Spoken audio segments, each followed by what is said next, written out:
ಎಲ್ಲರಿಗೂ ನಮಸ್ತೆ. ಬನ್ನಿ ಇವತ್ತು ಏಕ್ದಮ್ ತೀಖಿ ಚಟ್ಪಟಿ ರಾಜ್ಮಾ ಮಾಡೋಣ, ಪಂಜಾಬಿ ಸ್ಟೈಲ್.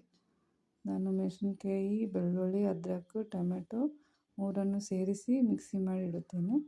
ಅದರಲ್ಲಿ ಎಣ್ಣೆ ಹಾಕ್ತಾಯಿದ್ದೀನಿ ಕಡೆಯಲ್ಲಿ.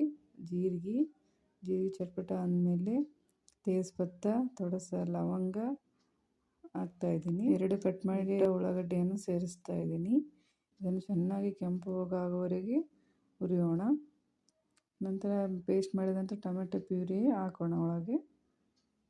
ಇದನ್ನು ಚೆನ್ನಾಗಿ ಕುದಿಸೋಣ. ಈಗ ಅರಿಶಿಣ, ಖಾರ, ಗರಂ ಮಸಾಲ, ಜೀರಾ ಪೌಡ್ರು, ಕೊತ್ತಂಬರಿ ಪೌಡ್ರು ಎಲ್ಲವನ್ನು ಸೇರಿಸಿ ಚೆನ್ನಾಗಿ ಕುದಿಸೋಣ. ಮಿಕ್ಸ್ ಮಾಡಿ ಮಸಾಲ ಕುದ್ದ ನಂತರ ಈಗ ನಾವು ಒಂದು ಮೊಸರು ತೊಗೊಂಡಿನಿ, ಅದನ್ನು ಚೆನ್ನಾಗಿ ಬೇಟಿ ಹಾಕ್ತಾಯಿದ್ದೀನಿ.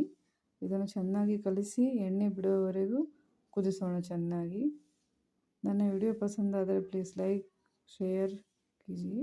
लेकिन ರಾಜ್ಮಾ ಕುದಿಸಿ ಇಟ್ಟಿದ್ದೀನಿ ಚೆನ್ನಾಗಿ. ಅದನ್ನು ಮಿಕ್ಸ್ ಮಾಡ್ತಾಯಿದ್ದೀನಿ.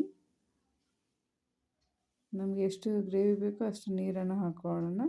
ಹಾಕ್ಕೊಂಡು ಚೆನ್ನಾಗಿ ಕುದಿಸೋಣ.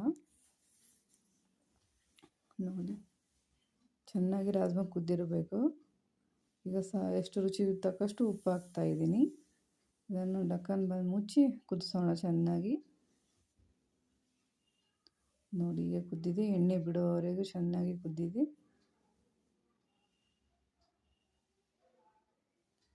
ಇದೇ ಥರ ಮಾಡ್ಬೋದು. ಮೇಲ್ಗಡೆ ಸ್ವಲ್ಪ ಕೊತ್ತಂಬರಿ ಉದುರಿಸಿದರೆ ರೆಡಿ. ಇದನ್ನು ಚಪಾತಿ ಅನ್ನ ಜೊತೆಗೆ ಉಣ್ಣಲು ರೆಡಿ.